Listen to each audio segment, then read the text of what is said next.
Welcome to another episode of Consensus Unreality. Before we get to tonight's interview, this is a brief advertisement to ask you to check out patreon.com/consensusunreality. It's where we host about half of our episodes, so for $5 a month, you'll get access to all of our exclusive episodes, our full episode archive, exclusive written content, our Discord server, and more. We also just created our new $10 a month patron and print club member tier. So for $10 a month, you'll get 5 of our new Journal of Shells annually. This is a new printed zine from Consensus Unreality, which includes articles, original artwork, and other written content. We're super excited about this. We just got our first one printed up, and it came out beautifully. That tier will also include some exclusive print goodies like posters and other stuff that you can only get at patreon.com/consensusunreality. If you enjoy what we do, it's the best way to support our show. We thank you for listening and enjoy the interview.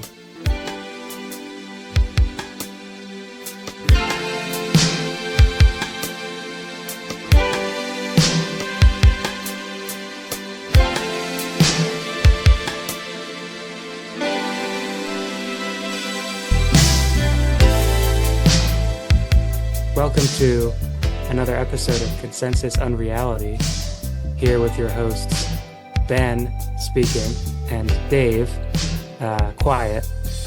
We are joined today by Sarah Chait, the artist and recent resident at the Wilhelm Reich Museum, although you might want to give that a hard V if you are of the Germanic type. But I tend to not do that. So we're talking to Sarah today about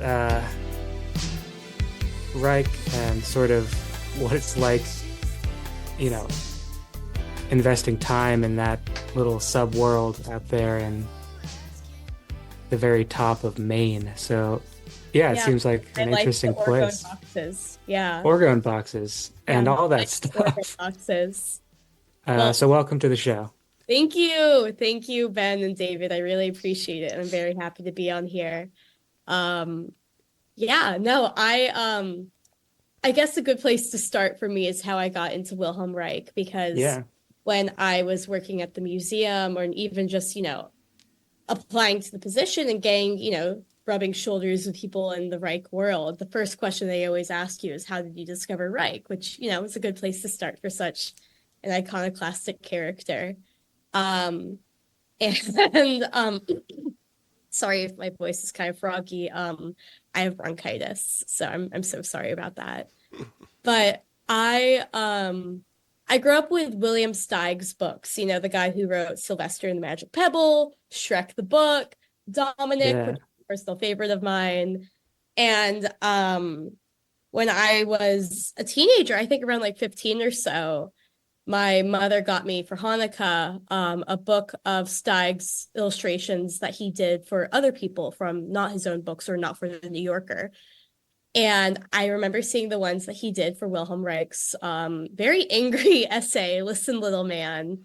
Yeah. And I remember, again, being, like a pretty impressionable teenage girl who didn't know anything about anything, being like, wow, these drawings hit me in some sort of way, and I don't fully understand it, but there's something there, and that's meaningful, and I need to get my hands on this book. And somehow I did, and I read it, and again, I was like, I still don't fully get this, but I'm very moved, and I agree with what he's saying, and, I feel, for lack of a better term, called out. I feel very recognized. I feel like my bullshit's really recognized, as well as my own potential. That's super cool. And, after that, I did not do any reading or any further research on Reich, because I had created this perfect concept of like this perfect hero, this perfect idol in my mind. And I was really afraid to look anything up and have that image ruined for me. And then, I went on about life, and I started learning more about Reich unwillingly, like Cloudbusting. Kate Bush was a big part of that. Just images online, Sure. like being like a little teenager with unlimited internet access, I found images of orgone accumulators. It was like, that's weird and upsetting to me. I'm not gonna read about that. But then in college, I started reading more. I wrote a few essays on Reich in my classes, and I stopped being so afraid of this gargantuan figure that I kind of created in my own mind and started getting to know the real character that was Wilhelm Reich. Yeah. That's interesting. Yeah, I guess maybe I first heard of him through, I assume it must have been Wilhelm Reich in Hell by Robert Anton Wilson, which is the play he wrote. Because I can't, maybe I'd seen his books around before that because they had those really iconic covers and on those I can't remember the publisher. Do you know the publisher, right? Was it? Foster Farrar, right? Yeah. I want to say that's right, but I'm Or not is it? sure. Yeah. I could go and run to my bedroom and check. Right. Was it FSG maybe? I don't know. Yeah. Anyway, so you see him around, but yeah, that was my introduction to him. And Wilson would talk about him quite a bit. And that was, in my teenage years, early 20s, I was very interested in that realm. So that's kind of how I came to it. And I'm certainly not like super well read in Reich, but It's hard to be. right. I come back to it very often because he's so interesting. But that's why, yeah, it's cool to, take a moment to focus on this one figure who's pretty well known, like in a lot of very diverse circles, but who's sort of maybe misunderstood. Yeah. Dave, how did you first hear about Reich? Yeah, I would say probably Robert Anton Wilson type stuff and general mention in, I guess, kind of occult, para, weird type podcasts and stuff. The biography, obviously very intriguing, the kind of McCarthy era witch hunt, I suppose, and the idea of the seizing of his research and the destruction of the materials and stuff was always fascinating. Again, I'm in the same boat where I don't consider myself well read on Reich at all. More kind of tangential experience with his work and influence. But it is kind of amazing. Like, what do you see as being the most important part of his diverse body of work to you and your time spent up at the center in Maine? Yeah, that's a great question. I just want to touch back. I mean, the things I discovered about Reich unwillingly were me, going in kind of the esoteric part of the internet per se as a teenager in like early college years. Especially getting involved with like the Temple of Psychic Youth community and, things tangentially related to William S. Burroughs or Genesis Peorage. That was a lot of where the Reichian stuff came up. And it was mostly in like the format of memes. Yeah, which I mean, a lot of his concepts were really far out and at least at first or second or third glance, very laughable and then thus memeable. But no, I mean, I think for me at least, the one thing I find so thrilling and exciting about Reich, his work, is, he's the first person in Western psychology to really draw a connection between the mind and the body. And you read, The Body Keeps the Score, and you read The Function of the Orgasm by Wilhelm Reich, written in, I believe, the 20s. And the similarities are undeniable. It's really shocking that we were onto this, a century ago. But Reich as a person and his story, I think one of the most important things was, or one of my big takeaways was, the silencing of how a voice can be silenced in its own time and then erased from history. I mean, one of my first tasks at Orgonon, I served pretty much as like the executive director, David Silver's go-to hand person or like secondhand man. Sorry, I'm antibiotics, so I'm not thinking super clearly. I'm so sorry. And one of my first tasks was, well, we were redesigning the museum and updating it for the first time since it was founded in 1960, which was a huge task. Wow, yeah.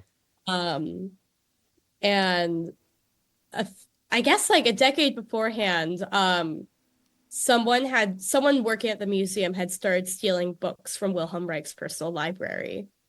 And so they put plexiglass over the bookcases, and it just created this really hostile image that we didn't trust people who came to the museum. And the world of Wilhelm Reich is really secretive and shut off to begin with, for better or for worse. And one of our main goals was kind of reversing that effect, and taking the plexiglass off the books was, really symbolically powerful. So that was my first task. Huh. And it was to take the plexiglass down and then rearrange the books per photos that David had taken when he first came to the museum in the 90s, I believe, because they had been rearranged a million times, and we were just trying to get them to be as accurate as possible as when Reich was there. And I did so, but I took one creative liberty in that I found Reich had a copy of Senator McCarthy's manifesto. And that was really fascinating and kind of, hurt my stomach to think about for a bit, because he knew what he was up against. He knew the climate he was working in. And he,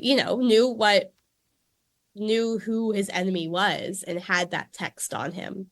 And so the one liberty I took in, reorganizing the bookshelves was to kind of have the books divided in a way so that if you looked in a certain angle, you could see that manifesto, and viewers could be like, oh, wait, shit, this is interesting. Reich was self-aware of what was going on in his time.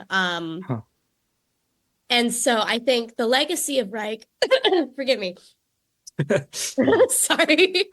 No, I mean, I think Reich was the first the only person whose books were destroyed by both the Nazi Party and the US government. Mm-hmm. And I think his tale as, a cautionary one is very important.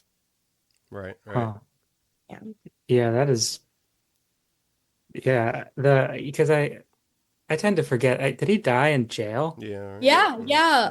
Yeah, like in Pennsylvania, actually. where? I didn't know that. Not Lewisburg, not Harrisburg. Let me look it up. I really. That's crazy. I didn't know that. Yeah. I can feel it now. Huh.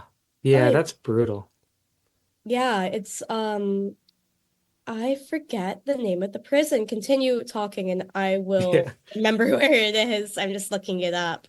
Yeah, it's, I don't know, checked against the fact Lewisburg, Pennsylvania. Oh, yeah. Lewisburg, yeah. Where Yeah. is that? That's got to be out west, huh? Or is that? I think it's central, isn't it? Yeah, like close I to don't know, Harrisburg, I think. Yeah. Pennsylvania. That's your territory, not mine. Yeah, I thought maybe like north central. Lewis something. I don't know. Yeah, it's out there somewhere. Yeah.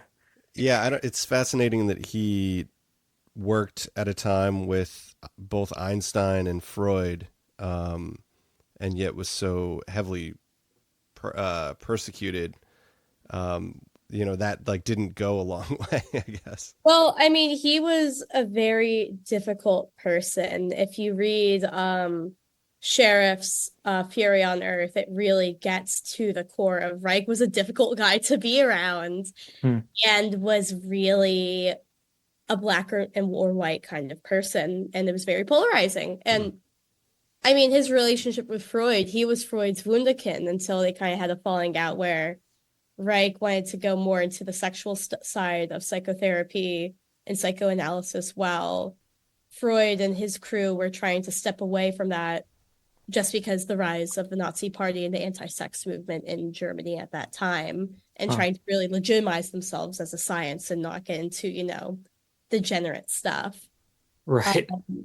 I was fortunate enough to have access to the archives at the museum, and well, it's not an unknown fact, but Reich really wanted to be at Einstein levels of reverence, and he wrote Einstein, and they met. And he showed Einstein his theories of orgone energy, And Einstein was like, okay, man, that's cool. Like you do you, but please don't put my name on anything of yours. Like I don't want to be related to any of this. Did Einstein use some of the technology or something, or is that lore? I kind of forget. That's just lore. Einstein thought Reich was harmless but cuckoo. Yeah. He just didn't want to be a part of what he was going on about. Gotcha. That's cool. Yeah. Because, I guess, yeah. I mean, so he was kind of on that border of like, what would you call it? Not legitimacy, because that's subjective, but official, respectability, and then total fringe stuff, right? Absolutely, yeah. And the later and deeper into his career, the more fringe he became. I mean, he was kicked out of Germany for his beliefs. He fled to Norway. Then the Nazis invaded Norway and he fled.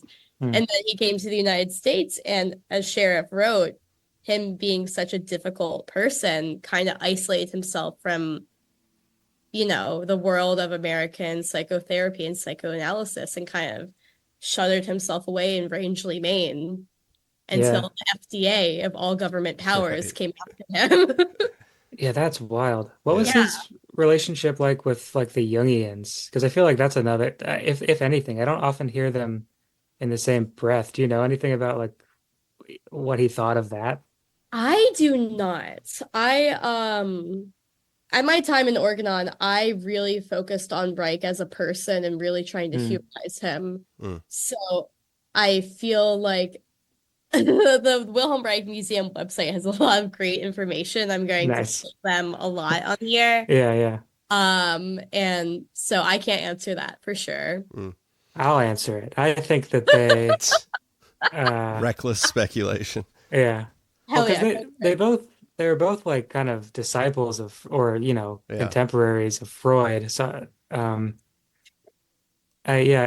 wonder about that. And I'm sure there's literature on it, but it seems specific. So so they there's kind of Reich, went in like different directions. Like right. Reich being, as you're saying, creating some kind of treatise with the body and mind, and Jung kind of expanding the mind out into the noosphere or something like that, I suppose. Yeah, I mean, they all worked with Freud. They were all related to that, and then all kind of went their separate directions. Reich going in a very, very separate one than the others. I think is it. So he started out sort of as he was like a sort of Marxist type guy. Is that correct? Yeah, he was involved with the Communist Youth Party or movement rather back in Vienna. And then he got kicked out of the party for being, a sex pervert, to put it lightly. That's the actual official term they used. That's not true. But they should, because I mean, especially with Stalinism being staunchly anti-sex, that went very much against what Reich was standing for. The museum holds a conference every summer, and last summer it was on Reich and his therapeutic practices in contemporary therapy, which was so exciting to be a part of. And I remember it wasn't a quote from Reich, but it was a quote from like a communist sexual liberation party or something that really summarized Reich's view on sexuality that I think about a lot, which is sex should be as regular and as satisfying as a cold glass of water on a hot summer day. And because I mean, with Reich's legacy, you hear sex, you hear the orgone boxes, you hear weather control, things get out of control really quickly. And so Reich was the first person, he coined the term the sexual revolution, and what we saw play out in the 60s, while it was fun, wasn't his vision at all. Reich wanted people to have more meaningful sex and more meaningful relationship with their bodies and others, rather than just more sex, which is what we saw in the 60s. Right. Yeah. More and more like, I don't know, diverse. It was very well, I mean, what we saw in the 60s was very much about consumption. I think it was Mm, very True, yeah. a new early capitalist approach to, or a capitalist misunderstanding of Reich's teaching per se. Um yeah. and especially, I'm in the rare camp of viewing Reich's work through a feminist perspective because I went to a historically women's college. I think what we saw in the 60s was very much a purposeful misinterpretation of Reich because it really was it's if you don't have sex with me, you're not cool or you're not Hmm. liberated enough, and it's manipulation. Yeah. And That makes yeah, any that's sense crazy. whatsoever. Again, I'm Yeah. and so much medicine. No, that does make sense. That's because yeah, anytime I kind of approach the Reich literature, he's talking about sex in a very specific way that I feel like is very easy for people to uh, use for other ends in that way. He's Absolutely. like Yeah. the repression and like all this stuff about armor, like all like Mm, and like hmm. Oh, armoring, yeah.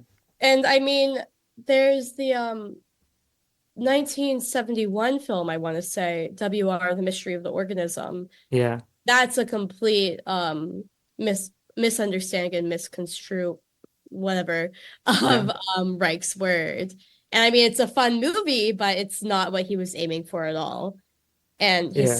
his son Peter was involved in the shooting of that film, and some of it was actually shot at Orgonon and in Rangeley, Hmm. which was really interesting. That is a cool movie. Yeah, Yeah, I um, mean, aesthetically wise, it's really fun, but a yeah. lot of people in, like the tight-knit Wilhelm Reich community are not happy about it. Interesting. I can see that. Yeah, I feel like that's something that happens with thinkers whose ideas are kind of like truly countercultural. Like Yeah. their ideas are not digested in the right way. Yeah, absolutely. And I mean, like when you put something out into the world, you can't really control how it's going to be interpreted. You just have to hope that you were concise and clear enough. Hmm. Yeah, and to backtrack for a second too, isn't like a fundamental difference between Freud and Reich that Reich was like trying to create therapy for workers and Freud treated mainly like the aristocracy and stuff. Well, I know that Reich worked with Viktor Frankl, who wrote one of my favorite essays, Man's Search for Meaning. And they collaborated with the free clinics and, the low income clinics in Vienna for the people who, you know, I believe Reich has something on this. I'm paraphrasing, but saying that the people that really would benefit the most from therapy and the most from psychoanalysis are the people who can't afford it. Mm. And so they ran, clinics for youth, clinics for single mothers, clinics for poor, homeless people, whatever. Um, I'm not sure where Freud landed on that. I can't say that for sure. But I mean, in his last will and testament, Reich said that one of his main things was that if someone were to practice orgone therapy, he'd want it to be affordable and accessible because those are the people who needed it. And I mean, Yeah. I'm in Reichian therapy right now, and it's a little pricey, but I can still afford it. Yeah. I mean, I don't think Reich anticipated, American health insurance, but Yeah. That's true. Yeah, that's funny. Because yeah, it's this being able to afford any kind of psychological like practice of any kind is it's kind of funny how hard it is. Um, and I wonder, yeah, if that played a role in like that era. I feel like it must have, it must have, right? yeah, I mean, I spend a lot of time, the meme, oh, this is the every guy's Roman Empire. My Roman Empire is what if the Third Reich hadn't happened and those clinics remained open? What would have come of them Mm. if we saw generations of low income people in accessible therapy like that? I'm sure I'm viewing it in an idealized light. I'm sure the therapy wasn't as perfect as I hope and imagine it would be, but it's just, Yeah, I think about that a lot. sure. Yeah. It's funny you brought up Burroughs. I just started reading Cities of the Red Knight, Hmm. uh, which is mind-blowing. But the very first thing about it, it's like a foreword or like some little intro. It's about the like pirate, like libertarian, not libertarian as we know today, but like the communistic libertarian like pirate utopias, and Yeah. how if things had just not progressed in exactly the way they had, we could possibly be living like in one of those pirate utopias today. I love Burroughs. I mean, Yeah. one really funny thing I found at Orgonon was that so where I lived on the museum grounds was the students' laboratory, which was the first building built on the property. And it's where Reich would host like labs and sessions, and all the, intelligentsia from New York and Philly would come up to Rangeley and go to these events. And then it became like it was a conference building, and then it sat vacant. And then I moved in. They bought me a king size bed, which was great. They just kind of popped it in the back room and said, "Here, this is yours. You're going to be here all summer. Have fun." And I did. But I was digging around and I found a stack of French pornography magazines from the 70s that had been saved because they all had articles on Reich in them. Hmm. And again, I think that goes to say a lot about Reich's like immediate legacy after his death. There's a great quote from David Silver in Michelle Crystal's article that she wrote on her time at Orgonon. I'll link it to both of you after this. Yeah. But he says Reich would have been as well known as Freud if he had died in a plane crash in the 40s. And I think about that a lot as well. Yeah, it's if he had pulled a Buddy Holly, it's so much to think about. But Yeah. Huh. there was an article in these pornos in one of them, and it had like Jane Birkin on the cover. But there was an article written by Burroughs called "My Life in the Orgone Boxes," which I think is such a good title. Yeah. And he owned an accumulator. There's, that photo of Kurt Cobain sitting in his backyard in Texas, waving, looking like a cutie. Burroughs swore by them, and I actually bought a selection of Burroughs's personal letters from Ben's store. Hi, Ben. Oh yeah. Yeah, and he speaks about the boxes a lot in them, which is just Huh. it's really fun. Yeah, I should really read some of these books. really So, fun, man. yeah, that's interesting. I love the idea of the orgone accumulator. Obviously, it's like the most a lot of stuff around Reich seems sensationalized, The accumulator is a very hard pill to swallow. but I love it. Yeah. I love an apparatus, as like any kind of machine, like so you sat It's a in one. slippery slope there, buddy. Yeah, well, like what's the Kafka story in the penal colony? I love that. I read that at work a few days ago. Yeah. Yeah, it's one of my favorite Kafkas. Yeah. No, I love a machine. I get it. And yeah, I sat in an accumulator. I tried to make a daily practice of it, which I wasn't fully successful in. But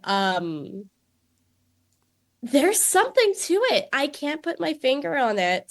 A lot of people swear by them, but I didn't feel anything super strong, but there's something to it. Yeah. In the conference building where I lived for 4 months, there was a room next to my bedroom called the orgone room, which was just a whole room that was a giant orgone accumulator. And then there were regular sized accumulators inside, so you could like for better or for worse phrasing, you could double charge. Right. And when my sister, her boyfriend, and her service dog came up from New York, we were like, oh, it'd be fun to put Roger the dog in the orgone room and just see how he reacts. And he couldn't handle the heat. He freaked out.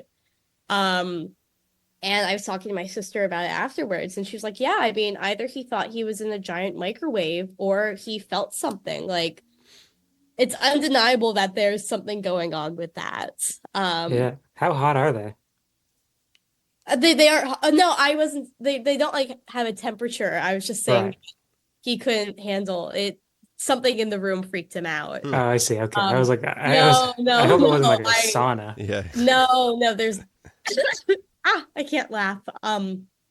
There's no temperature involved in the Okay. Yeah, I organ. didn't think so, but then I was like, because I want to try it, but I can't do saunas. They make me like freak out. So I don't I don't like being hot. But yeah, that's interesting. I guess I mean obviously you always appeal to like the innocence of animals as Yeah. a test, which but I think it's true. Yeah. Yeah, and I Uh, mean, working in the museum, we had we had two organ accumulators on display that you could sit inside, like a member of your party could go and take a photo of you in it. Haha, very fun. And most people went in, sat down, were like, "Oh, I didn't feel anything." And what I was told to say is, well, it's something that it's a practice that you maintain. It's not just a one and done thing. It's like Ozempic, you can't take one shot and lose all the weight. You have to maintain the shots. Hmm. Uh, um, but sorry, the guests that came to the museum, it was a really funky bunch, which I loved. I met so many characters. And the three main criteria of the people that came to the Wilhelm Reich Museum were either, Reichians on their Mecca to Orgonon, who had been wanting to come since the 70s and were just over the moon to finally be there. I had one woman break down in tears and say she was coming in honor of her best friend who died a few years ago. And I didn't know how to handle that. I was like, I can like give you 50% off your ticket, ma'am. I'm so sorry for your loss. I yeah. just work here. Hmm. And those were really colorful characters. Hmm. Then the second and most common type of visitor were people that Rangeley's apparently famous for fly fishing. I'm not in that scene, but apparently that's a really big deal there.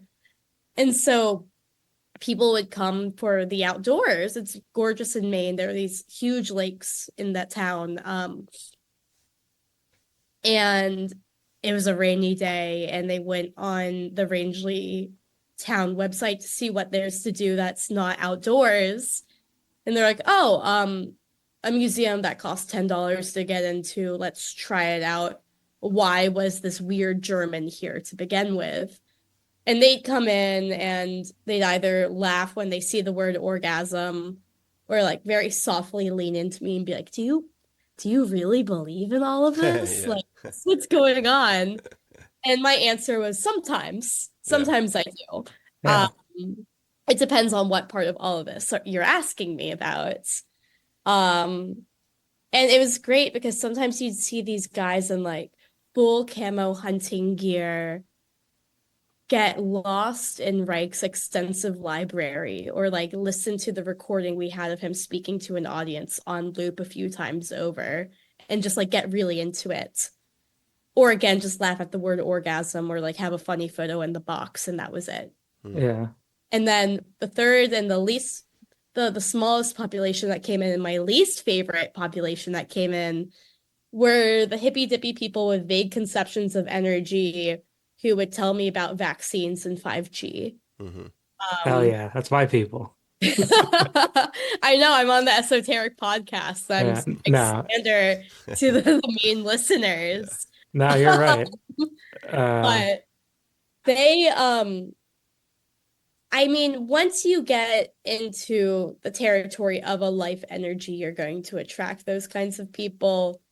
Sure. And most of the time they weren't proselytizing, but sometimes they were, and it was really fucking annoying. But again, the least common type to come in. Yeah, I was thinking about that actually. We did an interview with this fellow who's a researcher and sound artist named Carmelo Pampolonio, and he was name. he was recently researching the chemtrail community and kind of just doing like a survey of that stuff, and he created these great sound pieces of collaging audio from these chemtrail YouTubes and some of the 5G stuff in there as well. But they were actually in those videos talking a lot about cloud busting, kind of like adopting some of that stuff, and a hodgepodge of kind of like mantras, but this adaptation of cloud busting and stuff. And do they have like one of the cloud busters set up outside up there too, right? Yeah, we had a dismantled one. Reich is buried on the territory or on the property. So there's a dismantled one right next to his tomb. Then there's a fully assembled one inside the museum next to the original micro model of one. And there used to be one at like the front gates, but that has since been taken down. Huh. Yeah. Did it work? So you didn't fire that thing up. I didn't fire it up. I'm so sorry, guys. Yeah. I mean, I think the best resource on cloud busting and its legitimacy or not is honestly Kate Bush. No, Peter Reich's book. Yeah, right. Is that what it's based on though, right? Is that like this song is based on that book? I was fortunate enough to meet Peter last summer, and it was really a gift. I had read his book within the first 2 weeks of being at Orgonon. It really made me realize how heavy of a legacy Reich's is, and how, this was, a place that I had to handle and manage with a lot of respect, because it was a very human place, I think is the best way to put it. Totally. But yeah, Kate Bush, she's still in contact with Peter. They email, which is cute. Yeah. They email each other. I think that's the most I can say. Yeah. But yeah, cloud busting, as well as Patti Smith's Birdland was based off of a Book of Dreams. Interesting. Huh. Really, really beautiful book. I need to reread it again, especially now that I'm not at Orgonon. Because I read it, and there's a part in it where he's speaking about his dad's funeral and how Wilhelm Steig, the illustrator, actually drove him up, Peter, as a boy, back to Rangeley for his father's funeral. Oh, wow. And the relationship between Steig and Reich, by the way, is that when Reich was teaching at the New School in New York and living in Forest Hills, he maintained a therapy practice, and Steig was one of his long-term patients, which I love. That makes it means a lot to me. Just because even like as a kid, I had this connection to Reich that I didn't know about. It just feels like destiny or not, it's a pretty strong word, but one way or another, I would have come across Reich. Right. I did in a really abnormal way. But yeah, in a pretty big way too. I feel like. Yeah, exactly. It's something that I find really meaningful. But there's a part where Peter's talking about being inside the laboratory after his dad died and looking at the red linoleum floors and being only able to focus on the red floors. And then I go into the museum, I climb up the hill in my little jean shorts, and I'm back in the museum, and I'm looking at the red linoleum floors, and I want to vomit. Just because something so heavy happened there. Now I just need to read it not being in that place or not being as connected to that place. I wonder if it'd have a different effect on me. Right. Yeah. I still haven't actually read that book. I have it. I have Tom Verlaine's copy, which is funny. Yeah, you told me that.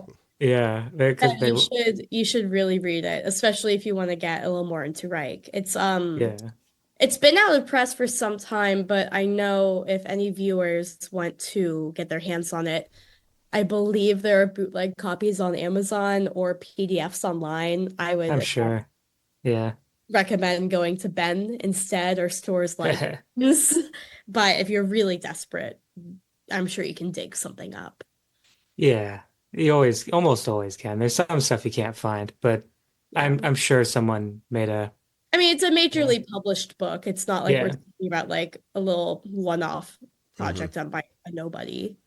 Yeah, bad term to use, but so about this whole kind of the I guess like the New Age adoption of orgone. I assume you weren't selling organite pyramids at the museum gift shop. No, because orgonite was invented by someone after Reich's death, and it was Yeah, made for profit. of Orgonite. course. So I had a lady come in with an orgonite pyramid, and it had like Saint Lucy on it, the saint with the eyes on the platter. I think that's Lucy. I'm Jewish. I don't know. Yeah, I don't know. Any Catholics in the room? Yeah, Um, Dave. Yeah, can yeah, Dave, do you know? cannot confirm nor deny. But she was asking me about it, and I was like, ma'am, we don't carry that just because Reich wasn't alive for that. He had no say in the invention or creation of this. So we're focusing on Reich specifically, not the Right, yeah. actor Yeah. Right, per right. se. The Reich derived Yeah. holistic industry. Yeah. Huh. I have like an organite pyramid because I go to these New Age conferences whenever I can. Uh-huh. And what? As one does, yeah. Yeah, yeah. And it's like very hard not to buy stuff. I mean, for me, I like to buy stuff. So I always end up with like some tchotchkes. And so I had organite pyramid. And I also got one as a gift a while ago. So I have like a few of them. And It's really funny. they're, of course, there's, I understand the total not connection between Reich and that industry, but I think that there's something to having an object that is made with this like intention. And so it's like this weird sort of, it's almost like a talisman and, connecting it to Yeah, that's what I was going orgone. to say, the Yeah. intention.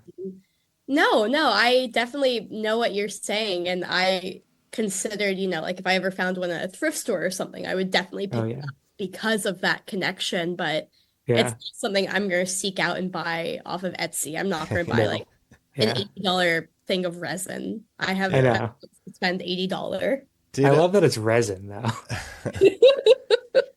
So crafty. It's really crafty.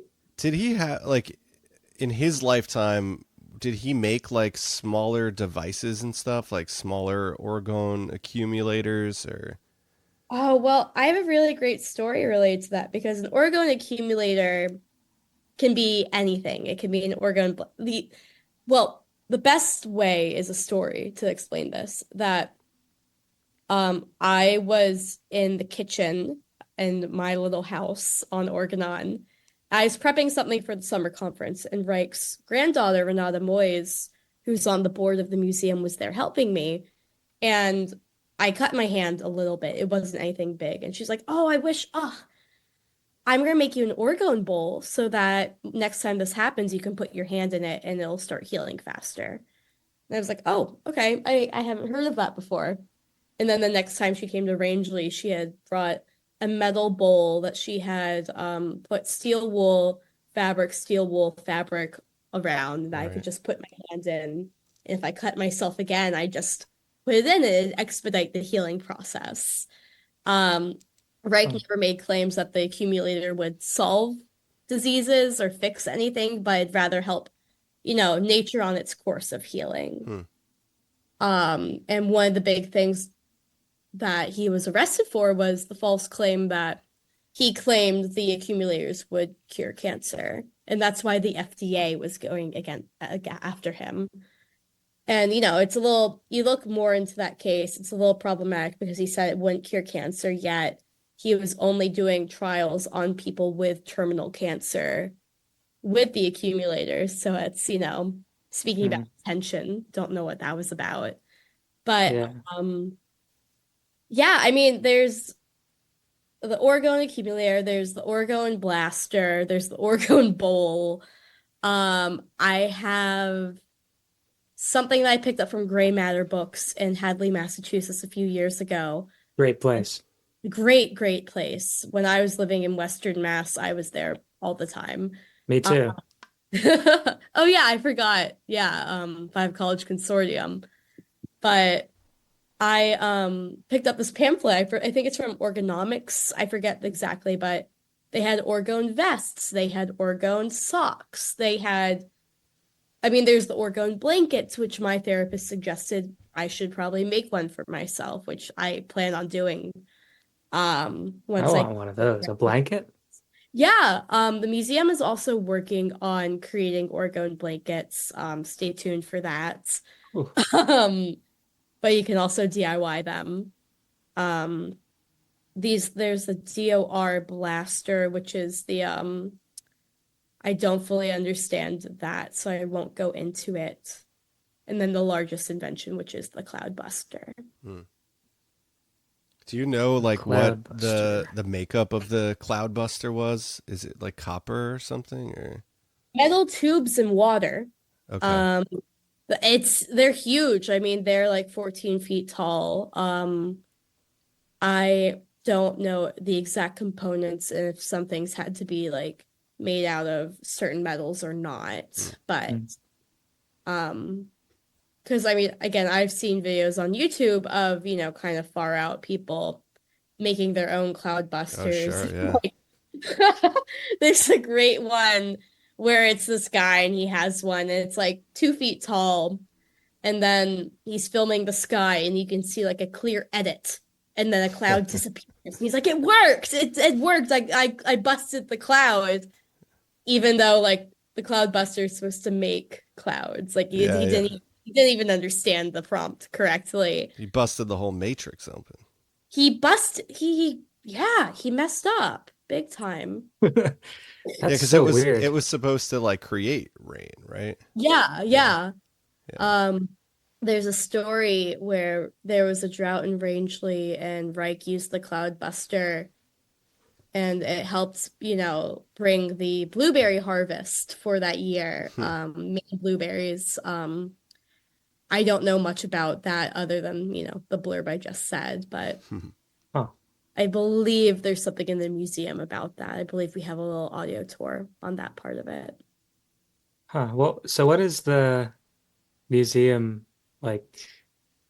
What do they have? Like, what kind of museum items do they like to show off? Yeah, so the museum is Reich's laboratory. It's on top of a big hill, and it's in I forget the name. It's a Bauhaus inspired building. It's the American International Movement of Architecture.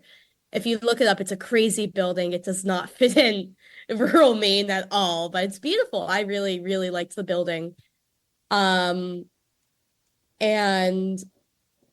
well, this last summer was the first time I had been there, so I had never seen the museum when it was open in its old format, which was guided tours that would happen 3 times a day. And one of my main tasks at Orgonon was helping David restructure the museum to, fit into the 21st century because it had been changed since 1960, since it was founded. So we created, or mostly David, I just helped, these kiosks with these little self-guided audio tours where you could hit a button and be like Wilhelm Reich's early life. He was born in the territory now known as Ukraine. Then hit another thing. Oh, his work with Freud. Oh, his, little email or not. They didn't have email. Sorry, his letters with Einstein. Emailing Einstein, yeah. He's emailing Einstein in the 40s. It's crazy. But one of my favorite displays was a collection of all his published books, all the physical books, and a little display speaking about his books being destroyed by the US government. Then there's a Cloudbuster in there. There's a back room on his legacy, as well as a collection of books about Wilhelm Reich, which was really fun. I fought tooth and nail to get Reich's Stetson cowboy hat in the museum to continue to be displayed because he went out on an expedition to Tucson, Arizona. I forget what years. It was like a year or two. It wasn't a long time. And Peter wrote about it at length in A Book of Dreams. And well, Reich really fancied himself a cowboy. His favorite TV shows were Westerns. And he had this beautiful like gray cream colored Stetson hat that any photo from the Arizona expedition, he is wearing it and he looks so good. And so I was like, David, we gotta keep the fucking hat. Like, it makes him so human. It's so human. That was like the key word for me. It was just so real. And so the hat's there, which was I'm really happy about. That's awesome. Yeah. Then the orgone accumulators, of course, we have an early model, then a later model. So one's just sheet metal, and then the other one was more of a mesh, a perforated metal that Reich said helped it breathe more easily. But then you go up to the second floor, which was Reich's personal study, and you see all his beautiful books. And there's a digital archive that you can buy for like $15, I believe, and it has a list of every single book in his bookshelf. And so you can see some really crazy stuff in there. But I think, honestly, the best part was David got his hands on Reich's personal reel-to-reel and wiretapes. And he had this loop playing of Reich giving a goodbye speech at one of his conferences. So you get to hear him speak. You know, he has this thick Austrian accent that's really, you have to really tune in to understand it. And it just brings a lot of life to, again, the character of Wilhelm Reich. And you see his desk, you see his personal record collection. If you go to the third floor, you get to see his paintings, which aren't very good, but the hippy-dippy types that came into the museum would go nuts for them. They would go cuckoo banana because they're very loosely, you know, like they're very like new age kind of paintings. He appealed to that group because he was trying to capture the essence of orgone energy via an image, and they're amateur. They have a lot of charm to them. But I think I got to go behind the scenes a lot, and I got to interact with a lot more than the average viewer would. I got to go through his desk drawers and see, you know, it was devastating. You'd go in, you'd see an eraser that had been left there since the late 50s, or like a pair of eyeglasses that had like celluloid frames that dry rotted just from sitting there for decades. It was really like he just got up one day and then he was gone. And that's kind of what happened. It's really sad. Yeah. It's going to happen to all of us. Well, not like that. Well, we're not going to get, hopefully I'm not going to get taken away to Pennsylvania by the FDA. Yeah. I'm avoiding Pennsylvania at all costs. I just have to make a few calls. They'll be dragging you back. Why? I wonder why it was Pennsylvania, because it was like federal, obviously. It's federal. Yeah. I just thought that he had a sort of a PA vibe. Wilhelm Reich visits Allentown, Pennsylvania. That would be so cool. Or even, I feel like he would like Pittsburgh. I'm just kidding. Did you come across any like crossover between Reich and like theosophical stuff? Because when you're talking about the paintings, it reminds me of Annie Besant and C.W. Ledbetter's like thought forms, which is kind of like images of auras and stuff like that. Probably it's kind of in the era of Reich, although it predates it by maybe like 20 years or something. Yeah, no, I'm familiar with what you're speaking about. And I mean, there's definitely an overlap. I'm not sure if he was aware of their practices, but for my birthday last October, I saw an exhibit of Edvard Munch's paintings, and there was a sketch on display that kind of had to do, it was like a vaguely chakra-y thing about, you know, the body and energy. And I was like, this is Wilhelm Reich. Like, this is so similar to his work and his paintings and also his ideas. So I and that was before Reich. That was like in the 1890s and so I'm not sure if there's any direct relation, but there's definitely an overlap. I don't think, you know, the idea of bodily energy is exclusively a Reichian thing. I think a lot of other people, cultures, practices abide by that. So I'm not Yeah. surprised that there's an overlap at all. Yeah, That's I think interesting. that theosophical stuff got around a lot too, especially coming from Germany, and there was lodges kind of everywhere in Europe, and that was a big thing with like socialism as well, I think. Yeah, I wouldn't be surprised. But I mean, Reich never wanted to be seen as an esoteric figure. Again, Right. he wanted to be as held in high regards as Einstein. Um, but with Der Fall de Wilhelm Reich, he kind of became a fringe and esoteric character and started to get associated with those kinds of things for better Yeah. or worse. And I mean, I believe that's one of the reasons I was so attracted to him. And Sure. still am, yeah. Yeah, and the hair. Oh my God, there's a great quote from Steig where he's like, you met Reich and he was someone who was truly alive. He looks like a baby chimpanzee. I saw a photo where he looks like a baby chimp. I know the photo he's talking about, and he does. That's awesome. That's funny. Yeah. He's a very striking looking kind of figure. Yeah, yeah. So what was I gonna say? I don't remember. I'm on the way out. I'm like curious if you've seen any, like, I'm sure the psychological aspects are reevaluated often, but I'm kind of wondering about more like the orgone energy stuff, if it's kind of been reassessed and maybe validated in scientific papers and stuff at all.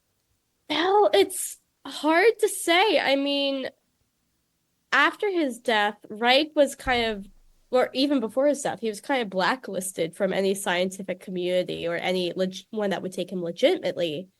And so if you want to study that stuff, you have to have funding, and no one would fund anything related to Wilhelm Reich just because, most of science saw him as, oh, this guy that went insane after, a certain point in his early work's valuable, but then just tossed everything in the later career out the window. So not much work has been done that I know of, just because no one wanted to fund it or be associated with the name. Yeah. Like the private silicon, like even like before that, like Essilon and stuff, I would have to imagine people were maybe experimenting and testing that. I wonder. I have to go searching for some of that stuff. We had a lot of visitors talk about Essilon. Yeah. I bet. Lots of people coming in from that. Yeah. Mm-hmm. Well, it's just, yeah, I feel like after his death, he must have, aside from like the actual Reichians, he must have found a home in that milieu of like West Coast, like experimental psychology and human potential and all that. I feel like that's probably where at least part of his, the debris of his legacy landed. Yeah, absolutely. What? I mean, we're thinking about William S. Burroughs in the Orgone boxes and Timothy Leary. That's right. Yeah. Yeah, like that kind of circle. Absolutely. Yeah. For sure. Yeah. I want to make sure. Yeah. I want to make sure I say he has perhaps the best run of good book titles. His book titles are so good. Oh yeah. Mass Psychology of Fascism, Function of the Orgasm, Listen Little Man. Incredible. Hit after hit, really. Yeah. There's one that is really crazy that I had a copy of for a while. I mean, The Function of the Orgasm is crazy to title a book. Good work. What is the one that's like Christ? Oh, The Murder of Christ. Murder of Christ, iconic. Yes. Oh, yeah. You can't beat that one. That one's really good. There's another like Cosmic Superimposition. Yeah. Yeah. Killer. And that's something I really respect is swinging for the fences. Yeah. Titles. He went really hard. I think that's just the best way to put it. Yeah. Dr. Willie really went all out. So what is that's what they called him in Rangeley. That's he was dope. known as Dr. Willie. Yeah. What is Reichian therapy like? Well, my doctor says not to really speak too much about it just because it ruins the Yeah, just very, very generally.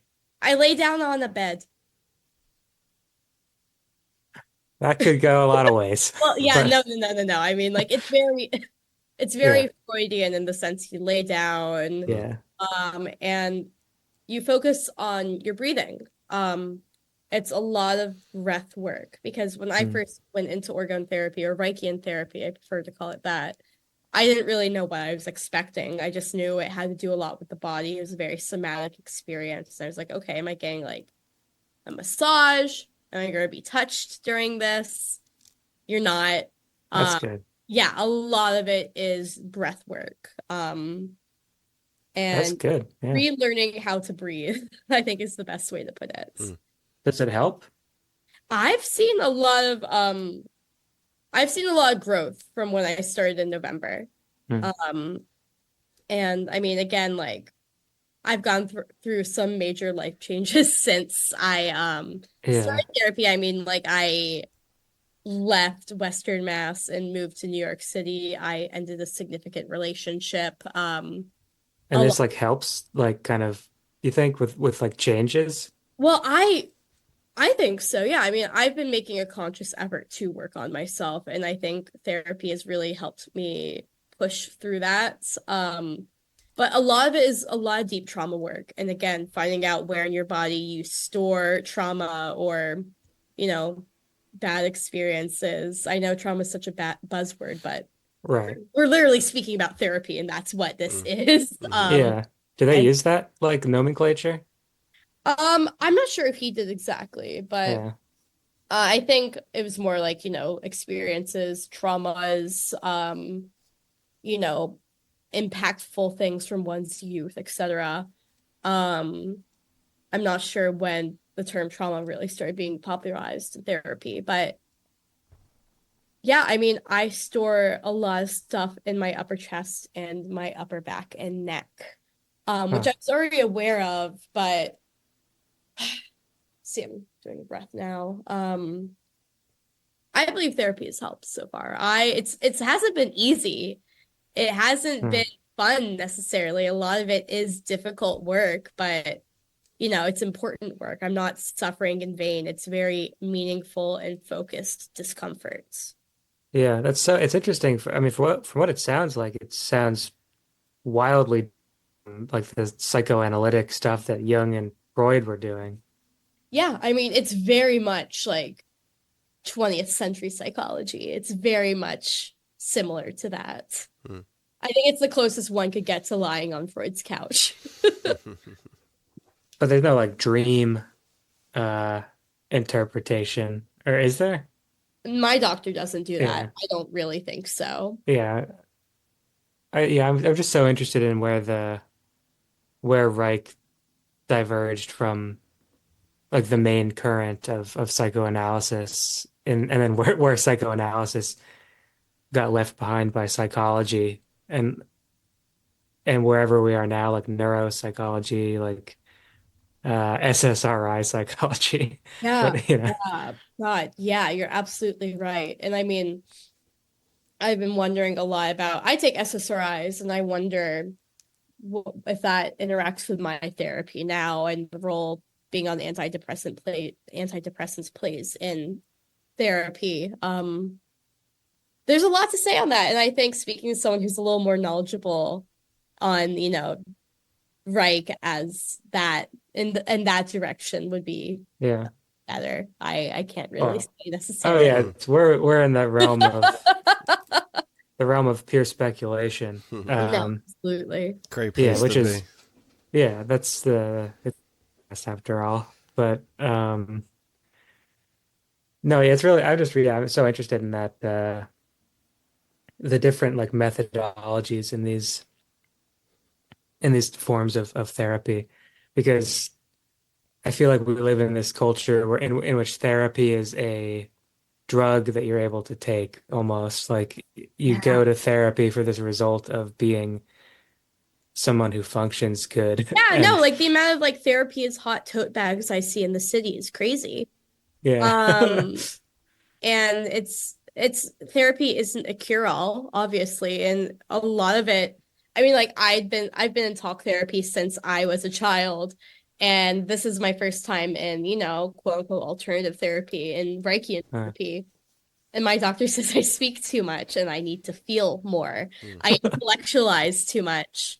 And I mean, I agree. I do think I do think modern therapy encourages us to intellectualize our feelings too much instead of just feeling and experiencing them, which is what Reichian therapy aims to do, at least in my interpretation.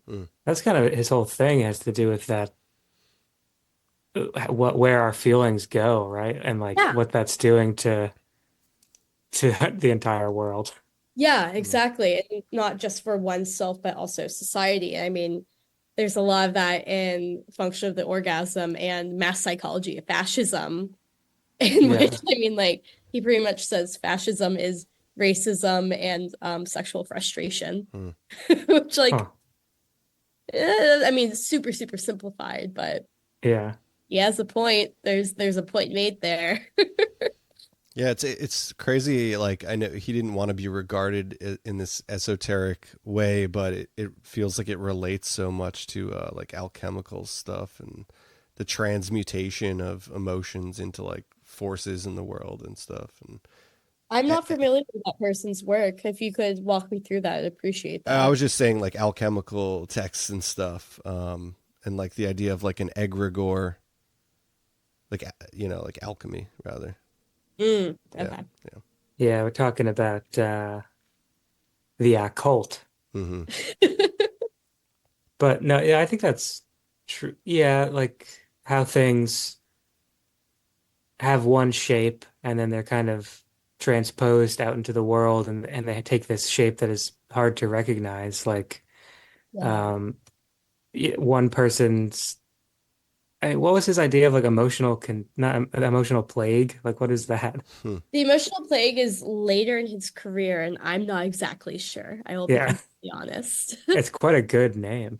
It's a great name. It's a great name. He's kind of like the Hemingway of psychoanalysis, in that all of his things have these excellent titles. No, I can see that. I mean, I think in the titles, and also just like a very strong force to a fault. I think I don't want to throw the word machismo around, but something similar to that kind of brute force, which is eventually harmful to oneself.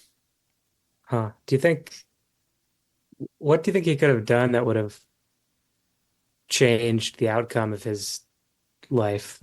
If you could go back to be a little more receptive to criticism and learn how to bend and not break. I think that's the best way to put it. He really did not like I'm missing the word here, but adjusting or watering down his views, which is respectable, but I mean, like, in his trial, he refused to accept a lawyer and represented himself. Ooh, yeah. Classic mistake. That is a classic mistake. Was really, really not good. Yeah. It's like Charles Manson or something. Charlie had a lawyer. He had, right. Even Charlie had a lawyer. Yeah. That's what I should have said. That's a good book title there. Charlie had a lawyer. That's a very good.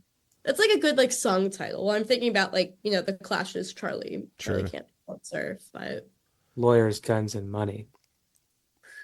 So, do you want to talk a little bit about the work that the artistic practice that you were doing up at? Sure. Yeah. I mean, I was making paper, which was really meaningful. It's a very meditative, process-based art form, and it's a very bodily art form. I mean, it's very physical, and I felt very connected to the landscape and the nature there while doing so. But the main project that came out of my time there was I'm working on a book called Camp Orgonon. And it's like a Myra Coleman kind of book. It's comic-y, kind of self-biographical, but just bits and pieces of the summer that I found interesting or meaningful alongside my own illustrations. And really focusing on the people and the characters I met. There was one guy who I misheard his name, but let's refer to him as Randy Porcini because that's what I thought he introduced himself to me as. He came to the museum the first day it opened and we chatted for 20 minutes and he was like, I didn't really know who Wilhelm Reich was until I came here. My family owns a cabin on Moosilauke Lake. I come here every summer. I find this place really meaningful. I'm like, that's great to hear, Randy. Thank you so much. I'm sure I'll see you around because there are 5 people in this town. And then a few days later, he came to the conference building where I was living and I was working with David. And he knocked on the door and David answered it and he was like, I need to speak to Sarah. He was like out of breath and sweating. So David was like, okay, Sarah, you have a middle-aged man waiting for you. And Randy was there and he's like, look, I love this place. And I like to, sit on the bench on the top of the hill overlooking the lakes and draw. Will you please let me mow the lawn? I would love to cut the grass just as, like an offer as a contribution to the museum. And I was like, well, I'm not in charge of anything. Let me grab David, who actually runs the place, and open the door for you. And David came over and he was like, yeah, sure, you can do that. Our mower's broken, but like bring whatever, you can do it. Thank you, I guess. And then a few days later, I was working in the museum and Randy rocks up with a weed whacker. And I mean, the museum's like 100x acres. It's a huge amount of property. A weed whacker will do nothing. Mm-hmm. He comes up and he asks me and David again, like, are you sure? Is it okay if I do this? And we're like, yeah, but you're not really going to get much done with the weed whacker, but go ahead. He's like, great. Thank you so much. I really appreciate it. I don't know how to work a weed whacker. He couldn't start it. And it was just really, a series of unfortunate events of just buffoonery going on and on and on. I'm losing steam here and not telling the story as well as I could be. But neither he or David could get the weed whacker started. And then he left and then he came back with the weed whacker sticking out the window of his car running. He got someone else to turn it on for him in town. And then he weed whacked a path to the bench and then stopped and went home. Yeah. And I started drawing this comic about him because I was like, this guy is hilarious. Like when he couldn't get the weed whacker to work, he like sat down and was sweating. It was like very clearly looking up on his phone, like how to start a weed whacker, like very embarrassed. So he's the reason I started working on the book because I was like, this is a great story that will translate really well into my comic style. And then he came by the museum again and I mentioned I was an artist and he's like, oh, that's cool. I worked for Marvel when I was in my 30s and 40s. I'm a comic artist. I would love to see your drawings. I'd love to see like the project you're working on. And he didn't know, I was drawing a comic about him. Not making fun of him, but some mockery involved. But that's the main artistic practice that I got out of being at Orgonon. I also quilted a lot. I made it's not an orgone blanket, but it's a quilt with the orgone symbol on it because one thing I found really striking there was that Reich loved American primitive aesthetics. You really would expect, someone who viewed himself at the very edge of modern science to everything chrome, everything sleek. And he just loved like his little New England country cabin look. So I made this quilt out of scraps from the Shelburne Quilt Museum, like they're printed to look like fabrics in the quilts on display there. And I made that. But my artistic practice, I didn't make as much as I had hoped, but I really just I had so many people, so many experiences there that I need to get in touch with my work again, start working on Camp Orgonon again. Yeah, that's like a huge part of it too, right? Just taking it all in. Exactly. Yeah. I was really hard on myself for not making, but I was just absorbing so much that now I think I can start to revisit it and process it a little more in my work. Very cool. Yeah, it was It was wonderful. I had a very happy summer. I definitely plan on coming back next summer. I'm not probably not going to work there again because I sold my car and Hmm. now live in New York City Yeah. and really have a way to get around rural Maine. But I'm definitely going to visit. It was really great. Rangeley and Orgonon are very special places for me. Hmm. Yeah, I need to get out there someday. Um, I'd love to see that. Yeah. Field Always, trip. Yeah. yeah. I mean, I'm Huh. definitely going back next summer. And Reich's personal home, Tamarack, is owned by the museum and is rented out as an Airbnb by the museum. So I should go there. you Yeah. can sleep in Wilhelm Reich's bedroom and like have access to his pond and go swimming and Hmm. oh my God, I heard loons for the first time there, which was really Loons are Yeah. cool. cool. Yeah. They're crazy birds. Wow. Um, Haunting. yeah, they're beautiful. It was Yeah, no, I really can't say anything other than that. I loved it there. I had a really positive experience. Very grateful to been able to have that opportunity. Yeah. Amazing. Do you want to plug any work you got going on? Do you have like an artist website or anything? Or Well, I have my Instagram at Chaitertot, which is ChaiterTot. I have a lot of my work from my summer at Orgonon up there. I also post cute pictures of me and good music. So if you want to give me a follow, I would appreciate that. But I'm still, again, releasing work on there. But I think that's all I can really plug for now. That, and if you want to go to the Wilhelm Reich Museum, I highly suggest checking out their website. Um, Everyone that works there is pretty easy to contact. I think that's all. Yeah. Nice. amazing. Thanks for joining us on this journey through your work and Reich's storied career. Yeah, Yeah. A lot I of really fun. enjoyed it. Having me. Yeah.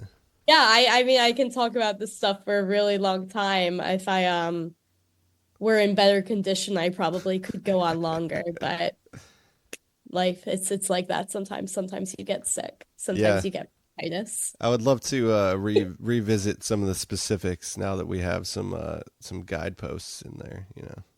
Yeah, absolutely. I took so many photos of this summer and I had them pulled up on my Google Docs or Google Drive to reference during our conversation and I didn't, but maybe another time we can do that. We'll Yeah. see. Sounds good. Yeah. All right. All right. That is today's consensus on reality. If you'd like to, Well, the free portion there. that's true. If you'd like to learn more about consensus on reality, join us over at patreon.com/consensus on reality for everything else that we do. This is a public episode for you. It's free, and we'll be continuing the episode shortly. Consensus on reality on Patreon. All right. We'll take a short break.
to the Patreon portion of Consensus Unreality.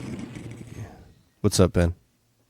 Hey, that was a fun interview about Wilhelm Reich and the world of Orgonon. A lot of fun.